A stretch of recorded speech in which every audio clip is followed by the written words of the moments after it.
Olá pessoal, retomando o nosso conteúdo, voltando às nossas aulas, nós vamos trabalhar hoje com as matérias, com a filosofia clássica na primeira série do ensino médio e também na primeira etapa da EJA, com os pensadores Aristóteles e Platão.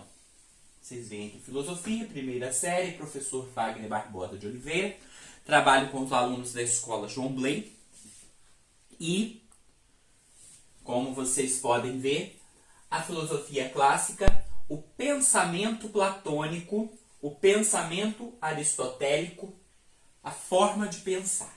Nesse pensamento platônico, nesse pensamento aristotélico, nós não podemos nos esquecer da figura de Sócrates. Sócrates. Por quê? A filosofia platônica, ela é baseada no pensamento socrático. O Sócrates, ele se opunha aos sofistas. Ele acreditava na dialética, na democracia. Mas existem algumas linhas que dizem que Sócrates pode ter sido mais um mito platônico. Mas são teorias que nós não podemos estar levando também tudo em consideração. Aqui nós temos o Aristóteles e nós temos o Platão. Os nossos livros tratam dessas questões, desses três pensadores super importantes na filosofia clássica. O Sócrates, o Aristóteles, da potência ao ato. Sócrates, mestre de filosofia e de vida. Platão, a verdade está em outro lugar. Que o Platão acreditava no mundo das ideias. Ele era mais um entusiasta, ele admirava o mundo em sua essência. O Aristóteles, ele já era aquele filósofo mais com o pé no chão, como diríamos atualmente. Habilidades do nosso conteúdo atual. Conhecer as principais ideias da filosofia platônica e aristotélica sobre o conhecimento do mundo. O que seria esse conhecimento de mundo? Conhecimento da realidade. Conhecer esse pensamento da realidade. Olha só. Conhecer as principais ideias da filosofia platônica e aristotélica. Para eu conhecer as principais ideias da filosofia platônica e aristotélica, eu tenho que ver um pouquinho da biografia desses dois pensadores tão importante para a história da filosofia, para a história do conhecimento e também para a história da humanidade. Nós temos aqui, os dois pensadores. Quem vocês acreditam que seja Platão e quem vocês acreditam que seja Aristóteles? O Platão, ele está apontando para o mundo das ideias. O Aristóteles aqui, que já está com a obra A Ética, ele já aponta para a realidade. O Aristóteles é o pai da lógica. Ele faz comprovação científica. Ele não acredita que o argumento que vença somente quem tenha mais argumentos, mas que tenha que ser comprovado cientificamente. Nós vamos ver a biografia de Platão. O verdadeiro nome de Platão era Aristóteles. Porém, por ter ombros largos, bastante largos, recebeu o apelido de Platão, que em grego é o significado de ombros largos. Nasceu em 428 ou 427 a.C. e faleceu em 348 ou 347 a.C. Sua vida transcorreu entre democracia ateniense e o fim do período helenístico. Porém, sua forma de pensar sofreu influência desse período de grande liberdade de pensamento e auge político. Tanto que Platão ele é o autor da obra A República, que fala a respeito dessa questão da política. Ó. Platão é um dos filósofos mais estudados, sendo extremamente importante para a compreensão do mundo grego de sua época. Era de família nobre, pois Perictione, eu acredito que seja assim que pronuncie o nome, sua mãe descendia de Solon, conhecido como um grande legislador, e ainda era primo de Críticas e irmã de Cármides, que compunham os 30 tiranos que dominaram Atenas por muito tempo. Assim, desde a infância, Platão viveu no meio político, conhecendo bastante o assunto, posto que sua família materna era muito influente. Então, a influência familiar dele também, não é que isso determinou a situação dele, mas influenciou em sua postura política, em sua forma de ver a realidade e o mundo ao seu redor. Conheceu as ideias de Sócrates e o seguiu como discípulo até a morte, quando ficou extremamente desencantado com a democracia e a política ateniense, o que o levou a sair da cidade em viagem. Essas viagens amadureceram ainda mais o seu pensamento político. Como nós já vimos anteriormente, Sócrates foi condenado à morte devido à sua maneira de pensar. Ir contra aos princípios religiosos e também por corromper a juventude, levar você a perguntar por que você pensa o que você pensa. Por que você tem que obedecer determinada ordem? Por que a questão da hierarquia? Por que um merece e o outro não?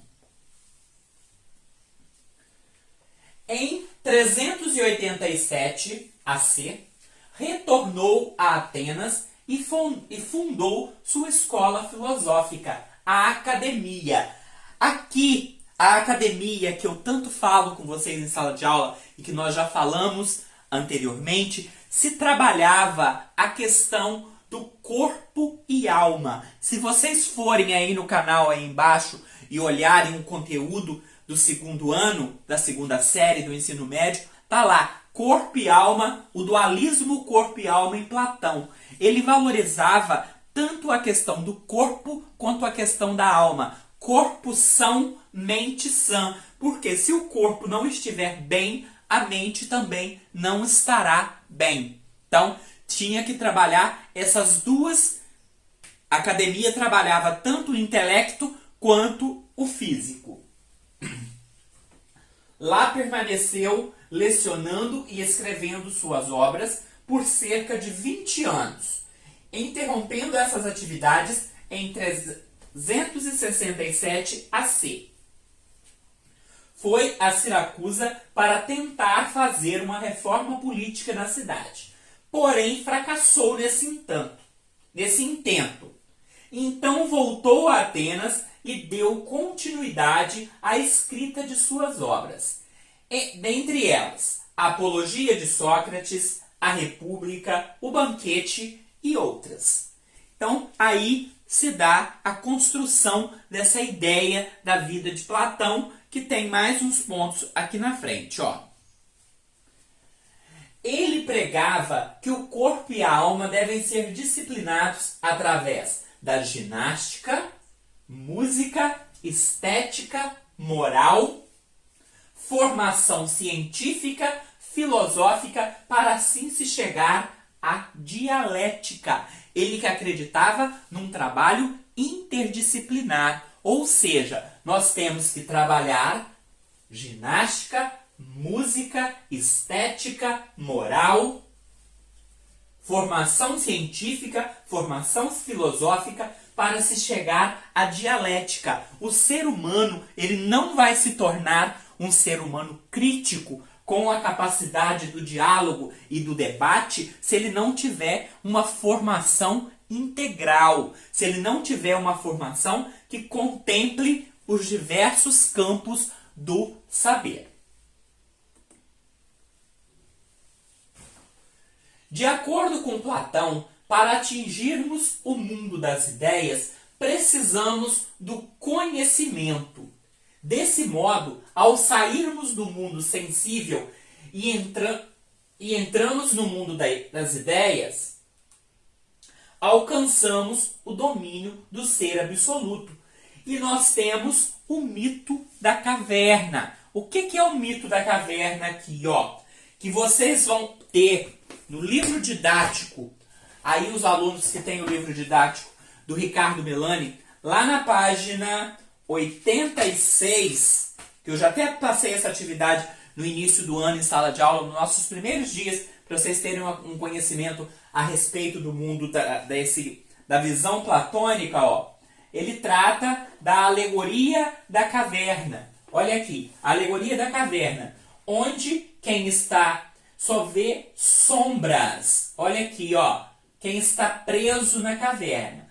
Aí a pessoa sai da caverna e consegue observar a realidade. Lá dentro da alegoria da caverna, o que acontece com o ser humano que sai e volta para contar a esses aqui o que eles estavam vendo? Ele é morto. Ele faz uma análise da vida de Sócrates, porque ele se desiludiu com a questão da realidade. Aqui, eles estão vendo somente aquilo que quem está fora quer que eles vejam. Mas na nossa política é a mesma coisa. Nós estamos vivendo em um mundo onde só se vê aquilo que o nosso conhecimento permite. Aqui, La Caverne Moderne.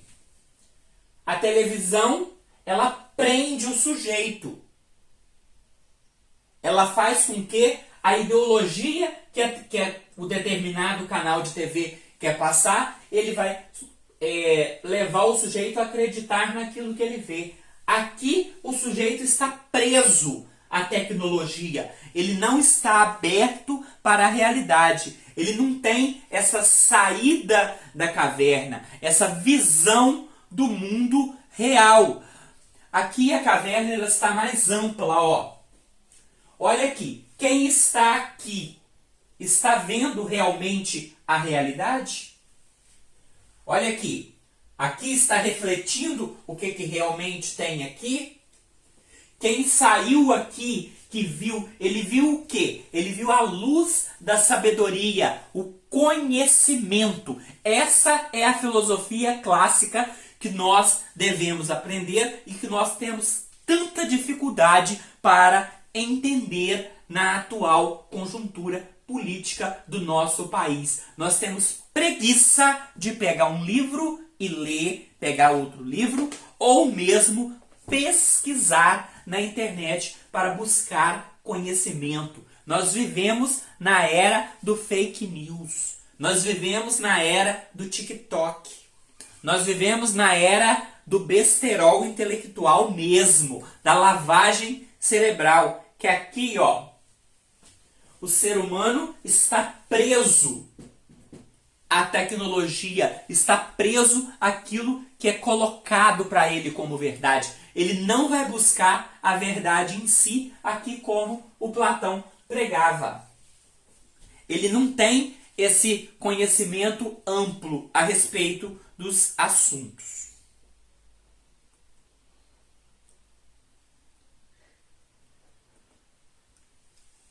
Posteriormente a Platão, nós temos a biografia de Aristóteles. Aristóteles, 384-322, foi um importante filósofo grego, um dos pensadores com maior influência na cultura ocidental. Foi discípulo de Platão. Ele estudou na academia de Platão e ele foi professor na academia de Platão. Com a morte de Platão, ele acreditava que ele seria o sucessor de Platão. Mas, como ele não era grego, ele não pôde ficar. Então, ele fundou a sua própria escola, o Liceu. Tá vendo? A academia, o Liceu. São nomes que vêm lá da Grécia Antiga. Elaborou um sistema filosófico que abordou sobre praticamente todos os assuntos existentes, como geometria, física, metafísica, botânica, zoologia, astronomia, medicina, psicologia, ética, drama, poesia, retórica, matemática e principalmente a lógica.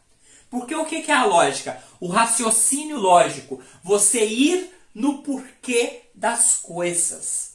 Você buscar por que determinado fato ocorreu daquela forma.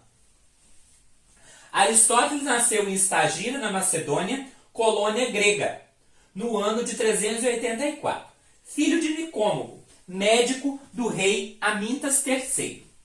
Recebeu sólida formação em ciências naturais. Olha aqui. O outro era descendente de uma família de políticos e poderosos. Esse aqui teve uma sólida formação em ciências naturais. Filho de um médico.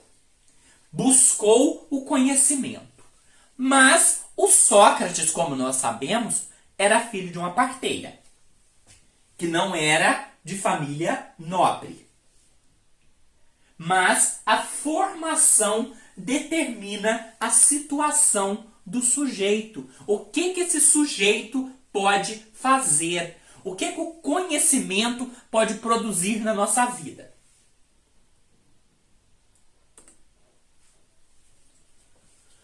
Aristóteles e Platão. Com 17 anos, Aristóteles partiu para Atenas. Foi estudar na academia de Platão. Foi conhecer aquele conhecimento que Platão apresentava. Com sua prodigiosa inteligência, logo se tornou o discípulo predileto do mestre. Platão dizia: minha academia se compõe de duas partes, o corpo dos alunos e o cérebro de Aristóteles. Olha só, a academia de Platão se compunha de duas partes, o corpo dos alunos e o cérebro de Aristóteles, para vocês verem como que o homem era inteligente. Aristóteles foi suficientemente crítico para ir além do mestre. Demonstrou sua grande capacidade de pensar, escrevendo uma série de obras na qual aprofundava e muitas vezes modificava as doutrinas de Platão. A questão da dialética.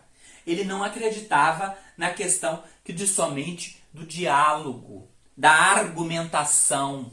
O que eu sempre falo com vocês, no direito vence quem tem mais argumentos e encontra as brechas na Constituição. O direito, ele é subjetivo, ele não é objetivo. Depende da interpretação. Um juiz ele dá uma sentença aqui em Castelo, outro juiz em Cachoeiro pode analisar o mesmo fato e ter uma interpretação diferente. Na lógica, na ciência concreta, isso pode ser válido num experimento de biologia, de química e de física? Não. Isso que Aristóteles não aceitava. A teoria de Aristóteles, de forma geral, é uma refutação ao seu mestre. Enquanto Platão era a favor da existência do mundo das ideias e do mundo sensível, Aristóteles defendia que poderíamos captar o conhecimento no próprio mundo que vivemos. Platão falava que esse livro é uma mera imitação do que está no mundo das ideias, do que era perfeito. Aristóteles já falava que era possível o conhecimento no mundo que vivemos. Ou seja, pelos sentidos. Os 5 sentidos que nós trabalhamos na primeira série, na segunda série, na terceira série do ensino médio. Se você for lá no ensino fundamental, lá na educação infantil, e pegar a criança, vai trabalhar o tato, o olfato, o paladar. A tia lá da educação infantil vai trabalhar com a cartela de ovo, com a lixa, para desenvolver o tato e o paladar, os odores e os sabores. Aí com o coronavírus nós temos que ver, né, se nós estamos tendo o paladar e o olfato, que é um dos sintomas da doença. Continuando. Quando Platão morreu, em 347, Aristóteles fazia 20 anos de academia, inicialmente como discípulo, depois como professor. Aristóteles esperava ser o substituto, como eu já falei anteriormente. Substituto natural do seu mestre na direção da escola, mas foi rejeitado por ser considerado estrangeiro. Vocês lembram que ele veio de uma colônia com 17 anos para poder estudar na academia? Então ele não era considerado um cidadão lá.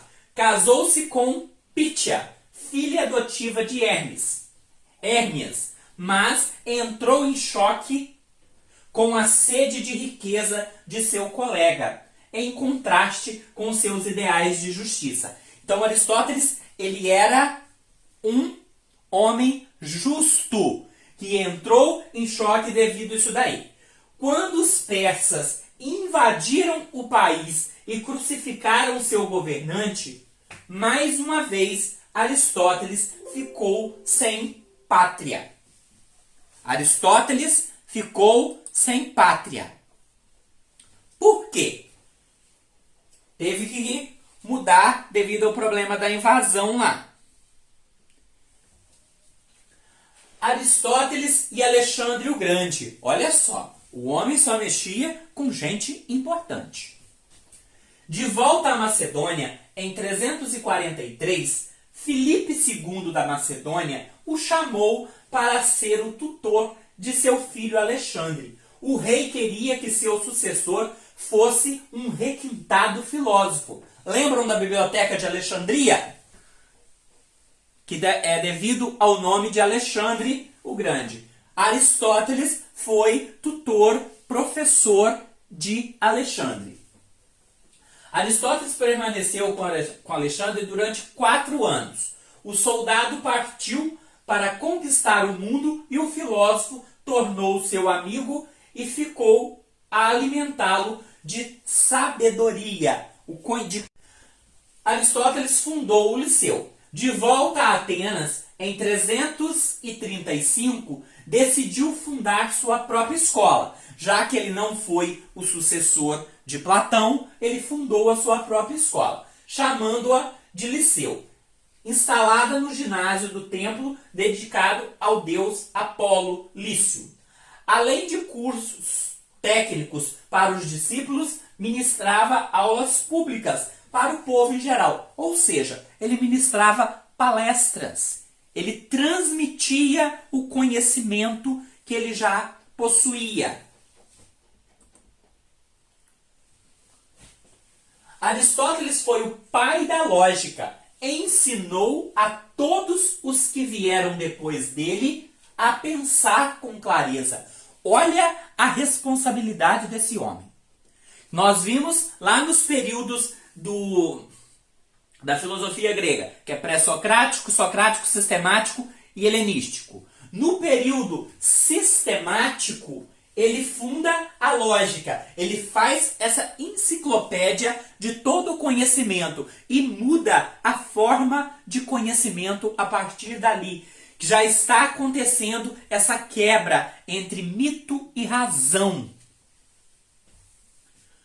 Foi organizador da psicologia, mostrou à humanidade como estudar a alma cientificamente. Olha só, fundador, organizador organizador da psicologia. Estudar a alma cientificamente. Os nossos psicólogos aí hoje em dia, que estudam a alma de maneira científica, que analisa o comportamento humano, tem a raiz lá em Aristóteles. Foi o mestre da moral. Demonstrou como é possível amar e odiar racionalmente. Eu posso amar e odiar racionalmente. O nosso sistema político atual de Brasil, não importa se eu seja extrema direita, extrema esquerda ou centrão,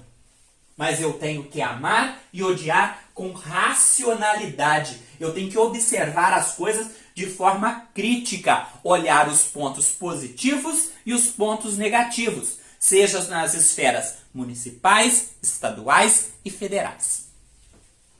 Foi professor de política, ensinou os governantes a governar com justiça. Acho que ele está precisando voltar e ensinar atualmente de novo a governar com justiça, principalmente nos municípios capixabas. Deu origem à retórica. Foi o primeiro a demonstrar a arte de escrever com eficiência. Por quê? A escrita, ela veio para concretizar o conhecimento. A arte da retórica, quem bem escreve e transmite o conhecimento. Eu tenho que saber transmitir esse conhecimento. Eu tenho que transmitir esse conhecimento com responsabilidade. Então, com eficiência, ó, a arte da retórica. Olha, lógica, biologia, psicologia, moral, política e retórica.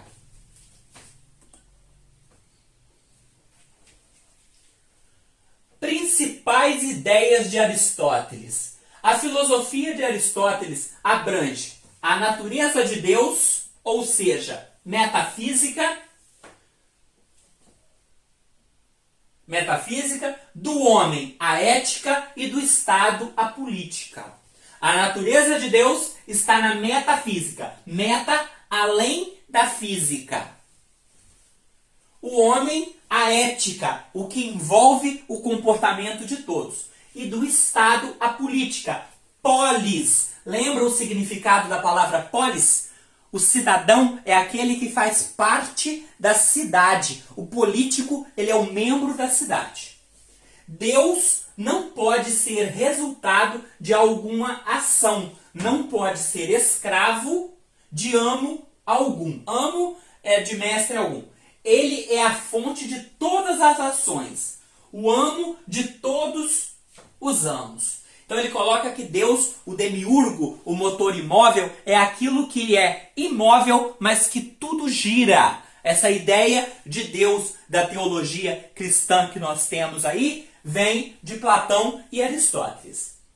Deus é o investigador de todo o pensamento humano. Primeiro e último motor do mundo.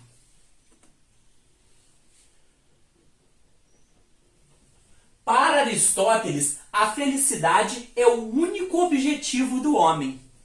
O homem busca ser feliz. E para ser feliz, é preciso fazer bem a outrem. Então, o homem é um ser social. E mais precisamente, um ser político. O homem, ele só se torna homem vivendo em sociedade. Ele aprende a ser homem na convivência em sociedade. Por quê? Ele é um animal político. O que torna ele um animal político é a racionalidade. O homem, ele é um ser racional. Para Aristóteles, a ditadura é a pior forma de governo. É um regime que subordina os interesses de todos às ambições de um só. Por isso que na política existem os três poderes: executivo, legislativo e judiciário. A nossa realidade municipal, nós temos o prefeito, que é o executivo, que executa. Os vereadores, que legislam, criam as leis, aprovam e reprovam as ações do prefeito. E o judiciário que faz com que essas leis sejam cumpridas. Um grande exemplo disso, essa bagunça que está aí acontecendo em Castelo atualmente. Falar com vocês como se eu estivesse falando em sala de aula, porque o sonho de todos é saber o que eu falo em sala de aula a respeito de filosofia e de política. Então aqui está uma oportunidade. O prefeito faz um projeto, manda para a Câmara. O presidente da Câmara, junto com suas comissões, decide se esse projeto vai descer para votação ou não. Ou se vai colocar emendas. Se vai fazer observações. Se vai aprovar ou não. E depois manda de volta para o prefeito, que se torna lei. Ou a Câmara cria uma lei, ela vai para a prefeitura vai lá, sanciona ou veta. Aí volta para a Câmara tem o poder de derrubar o veto do prefeito. A forma de governo mais desejável é a que permite a cada homem exercitar sua melhor habilidade e viver o mais agradavelmente seus dias. Ou seja, não existe função que seja boa ou que seja ruim. Existem habilidades que nós podemos exercer, seja na sala de aula, seja num trabalho braçal, seja de qualquer forma que for. É aquilo que faz o homem viver agradavelmente seus dias. Não é que justifica a sua forma de vida. Obrigado a todos. Continue em casa, porque a situação da pandemia em nosso município está cada dia mais crítica. Os dados passados por nossas autoridades, infelizmente, não estão condizendo com a realidade, porque tem muitas pessoas que não estão informando. Os exames não estão sendo ofertados para todos. Motivo não sei, mas tem que ter um controle maior sobre isso daí. Até a próxima.